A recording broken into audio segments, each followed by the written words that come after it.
Hey everybody, and welcome to the 5 Bytes podcast. I'm your host, Rory Monahan.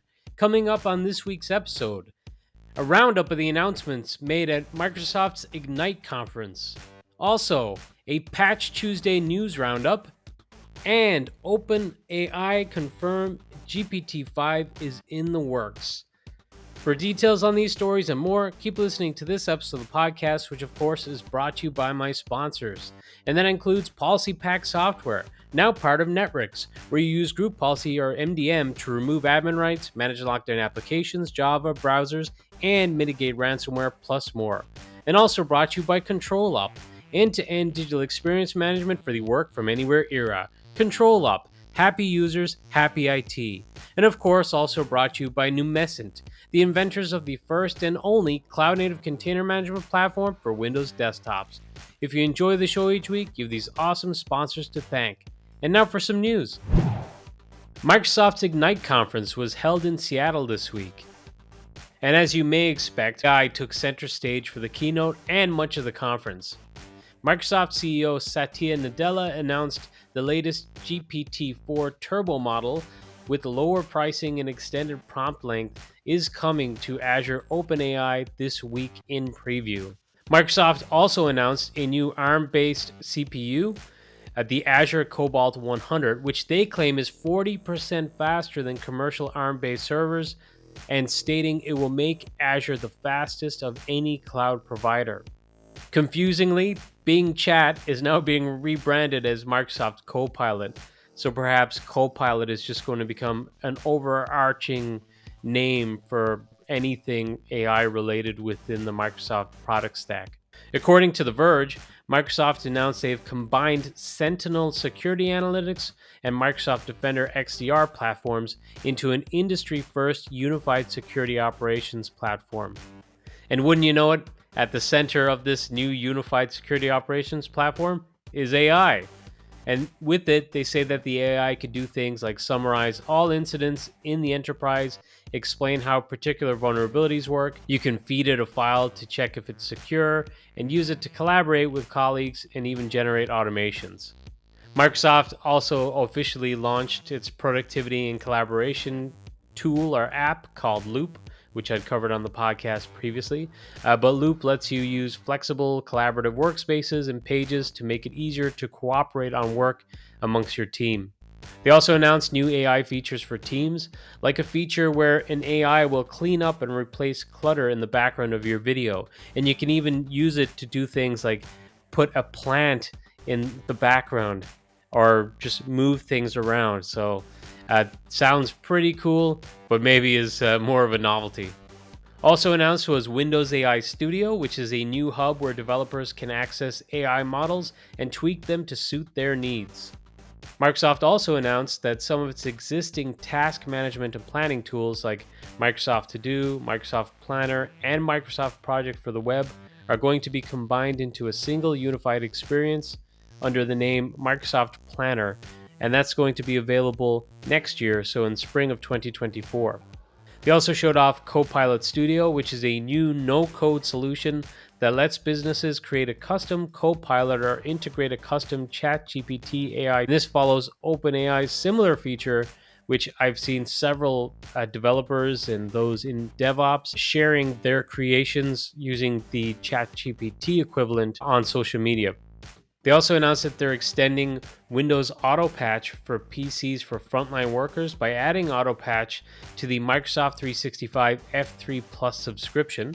And for Entra ID users will be able to sign in with passkeys managed by the Microsoft Authenticator app. And by using passkeys, they say customers will have an additional phishing-resistant credential based on open standards and will ensure access to the latest security enhancements that will be added to the FIDO standard in the coming years.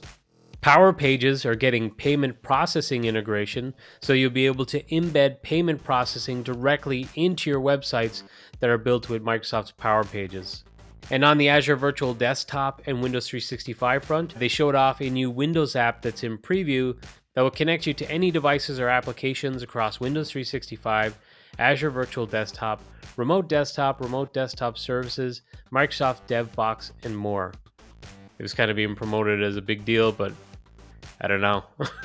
There was a Windows 365 app, there was the Remote Desktop Client.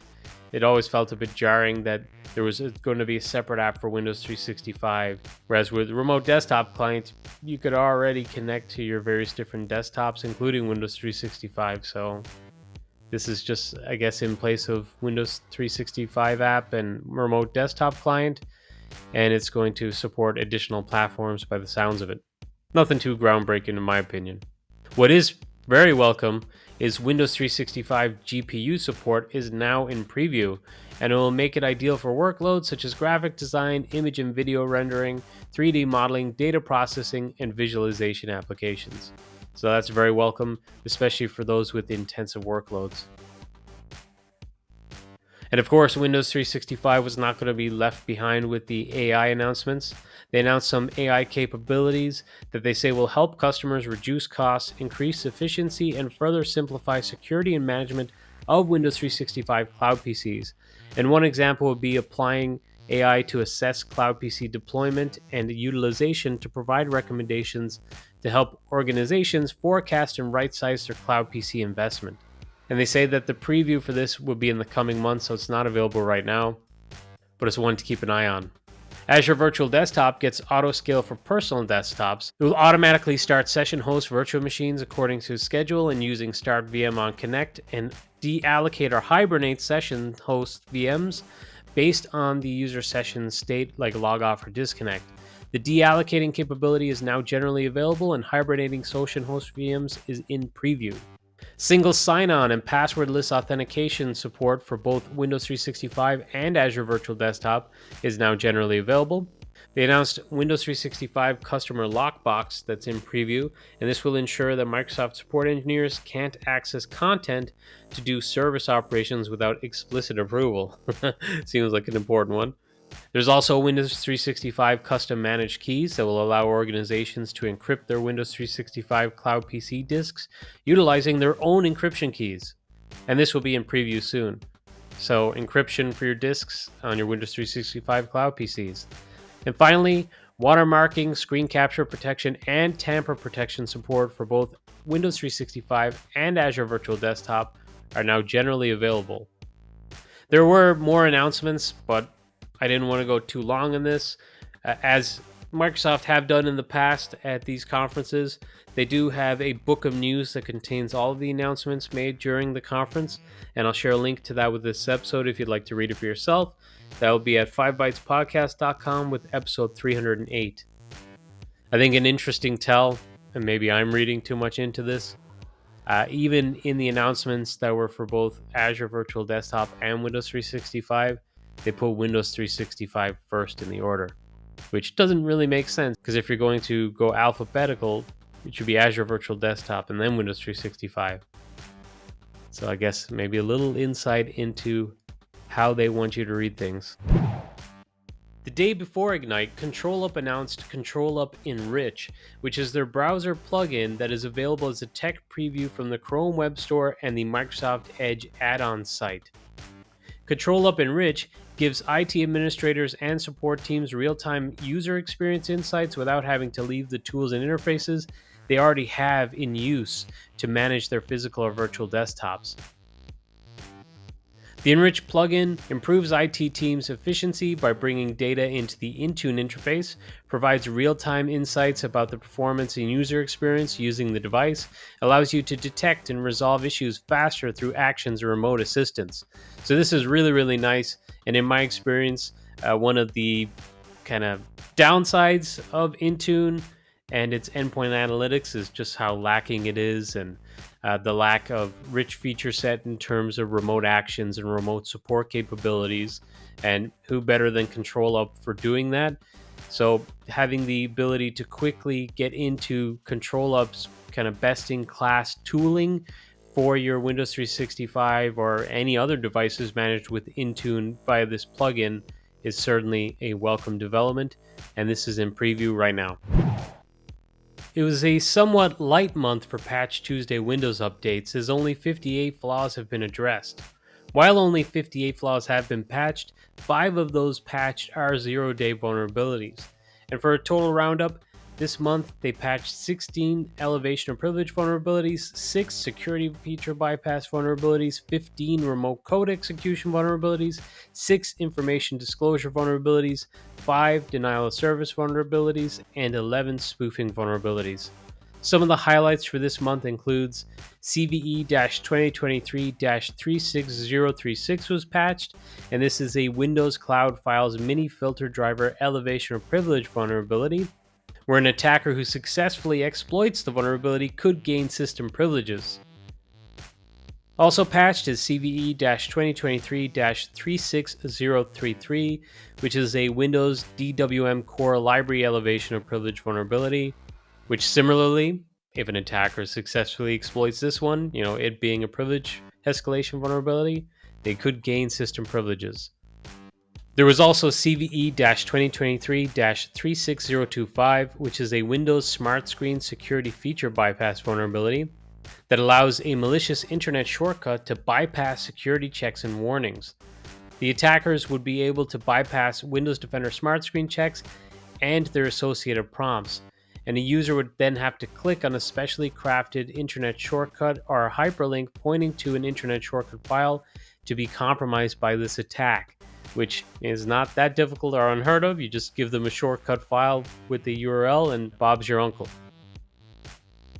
As always, other vendors, including the likes of Citrix, Cisco, Apple, I believe there were patches for SolarWinds as well, but a lot of patches have been released by other vendors too for different products. And there's also a Citrix hypervisor patch that you don't want to sleep on, as it seems to have pretty high severity rating. I believe it's a 9.4 out of 10. This week it was being reported that close to 10,500 Citrix servers are still vulnerable to CVE-2023-4966, which is that severe vulnerability that I've reported on previously, which is being nicknamed Citrix Bleed. And this is according to the findings of Japanese threat researcher Yakuta Suriyama and those shared by bleepycomputer.com.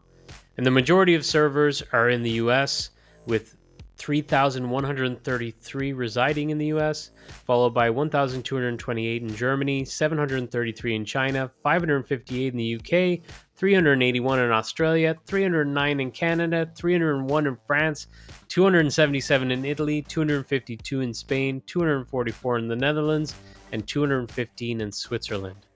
So if you are an administrator and you're overseeing your Citrix NetScalers, I don't know what to tell you. At this point, you're probably already compromised, so you better take the appropriate actions.